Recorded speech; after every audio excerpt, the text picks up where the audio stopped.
अस्सलाम वालेकुम व्यूअर्स, कैसे हैं आप सब। उम्मीद करती हूँ और दुआ करती हूँ आप लोग ठीक ठाक हों। तो जनाब व्लॉग स्टार्ट हो रहा है सुबह सुबह से। माशाल्लाह शावेज़ जा रहा था स्कूल और उसको स्कूल भेजने के बाद मैं आ गई कमरे में। और इस टाइम पे जो है ना कोई कहवा या कभी लेमन वाटर ज़रूर लेती हूँ। और हानिया क्योंकि उठ चुकी थी तो बस यहाँ पे अभी जो है मैं वही इंजॉय कर रही थी। और हानिया जो है वो पूरा साथ दे रही है। और बस उसके बाद रूटीन के सारे जो है घर की सफाइयाँ वगैरह करवाने के बाद और कपड़े वॉश करने के बाद मैं आ गई थी किचन में, क्योंकि शावेज़ के आने का टाइम था। तो मैंने ये सोचा आज इनके लिए बना लेती हूँ फ़्राइज़। और क्योंकि मैं एयर फ्रायर में बना रही हूँ फ़्राइज़, तो फ़्राइज़ जो है मैंने इसलिए थोड़े से मोटे कट किए हैं। अगर आप बहुत बारीक बनाए ना एयर फ्रायर में तो वो अजीब चुड़मुड़ से बन जाते हैं, लेकिन अगर आप थोड़े से थिक बनाते हैं ना, कट करते हैं, तो काफ़ी यमी बन जाते हैं। और यहाँ पे मैं इनके ऊपर पोर कर रही थी कॉर्नफ्लोर, क्योंकि उससे जो है ना इनकी बहुत ही क्रिस्पी और वो मैकडोनल्ड वाला सारा टेस्ट आता है। उसके अलावा मैंने इनके ऊपर थोड़ा सा स्प्रिंकल कर दिया था सॉल्ट, और मेरे पास पड़े हुए थे ऑरिगेनो, वो भी मैंने थोड़ा सा जो है ना इसके ऊपर स्प्रिंकल कर दिया था।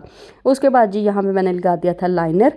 और ये लाइनर्स जो ये मैंने ऑर्डर किए थे द्रास से, और ये मुझे काफ़ी रीज़नेबल मिल गए थे और बहुत ही जिसे कहते हैं यूज़फुल है। अदरवाइज़ ये है कि आप एक दफ़ा भी कुछ बनाती है ना एयर फ्रायर में तो आपको एयर फ्रायर बार बार वॉश करना पड़ता है, लेकिन ये लाइनर एक हफ़्ता तो आराम से चलते हैं, एक लाइनर जो है।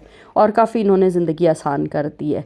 तो बस यहाँ पे मैंने थोड़ा सा ऑयल स्प्रे किया था, उसके बाद मैंने सारे फ्राइज़ डाल के उसके ऊपर दोबारा से ऑयल स्प्रे कर दिया था।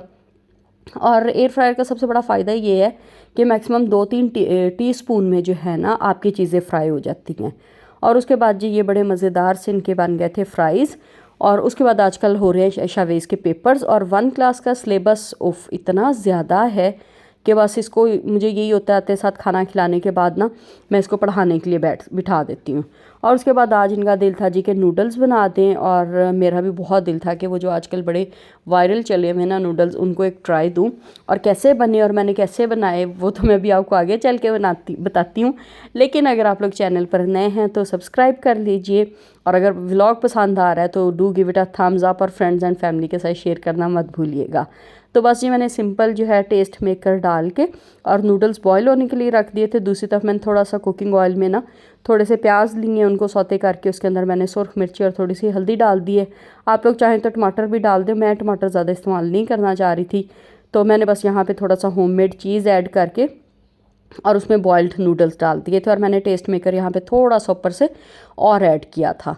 और उसके बाद जो है ना इसको हम डिश आउट करेंगे। और last but not the least, उसके बाद मैंने इसके ऊपर स्प्रिंकल कर दिए थे थोड़े से वाइट सेसमी सीड, क्योंकि उनसे जो इसका मतलब एक टेस्ट और लुक है ना वो बड़ी इन्हेंस हो जाती है। और बच्चों को भी मैंने यहाँ पे नूडल्स दे दिए थे, और उनके नूडल्स में जो है ना मैंने एक एग ऐड कर दिया था, क्योंकि ज़ाहिर है वैसे तो इनकी कोई न्यूट्रिशनल वैल्यू नहीं है, तो अगर हम थोड़ा सा देसी घी या अंडा ऐड कर देते हैं ना तो कुछ बेहतर हो जाते हैं।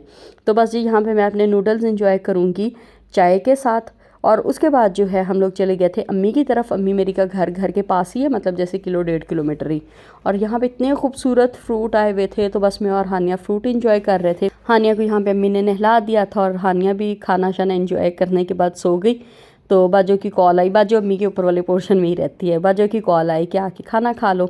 और बाजू ने बहुत ही मज़ेदार एग फ्राइड राइस बनाए हुए थे, साथ में सलाद था, साथ में चिकन के शामी कबाब थे, और आलू चिकन का सालन भी था, लेकिन सालन मैंने नहीं बल्कि सलाद रायता और जो है ना शामी कबाब के साथ चावल इंजॉय किया, और बहुत ही मज़ा आया। अच्छा ये भी बड़ा फ़र्क पड़ता है कि कभी आप किसी और के हाथ का खाना खाएं ना तो बंदा बड़ा इंजॉय करता है, क्योंकि अपने हाथ का ही खा खा के रोज़ जो है ना आप एट टाइम्स बोर भी हो जाते हैं।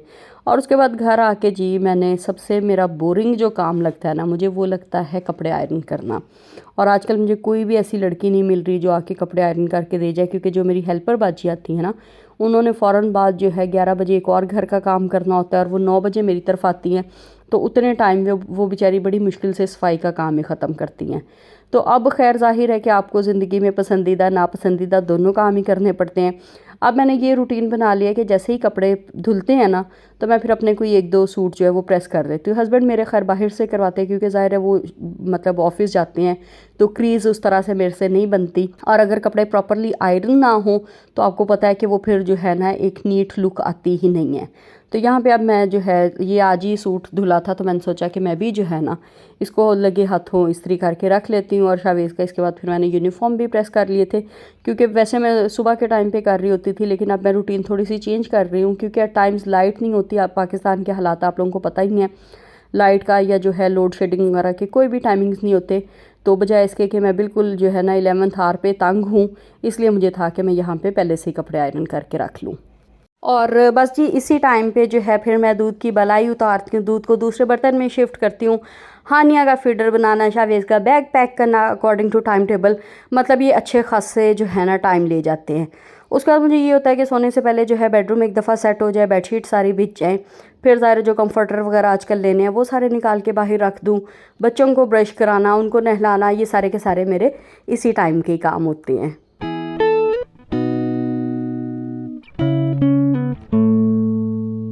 और बस ये सूट हो गया आयरन, इसको हम लगा देते हैं हैंगर में। और उसके बाद जो है ना हम लोगों का ये दिल चाह रहा था कि बच्चों को आइसक्रीम खिला के ले आते हैं, क्योंकि मौसम इतने मज़े का हुआ है ना।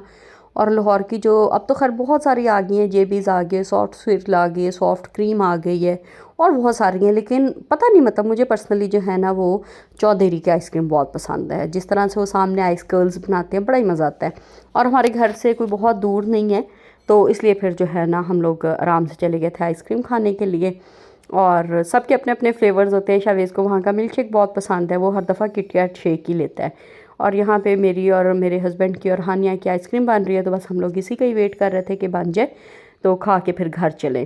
क्योंकि बच्चों के लिए जो है ना थोड़ी बहुत आउटिंग बहुत मस्ट है। अदरवाइज़ ये होता है कि स्क्रीन टाइम ही हर टाइम, और बच्चे कितने ज़्यादा गुस्से वाले हो रहे हैं, एग्रेशन उनमें आ रहा है। तो बस यही कोशिश होती है कि जितना स्क्रीन टाइम कम से कम हो जाए। हम लोग तो कोशिश ही कर सकते हैं ना, डिपेंड तो बच्चों पर ही करता है। तो उसी में ही फिर एक कड़ी ये होती है कि आप उनको कहीं बाहर ले जाएं, और ज़रूरी नहीं है कि जब भी बाहर जाएं तब कुछ खा पी के ही आएँ।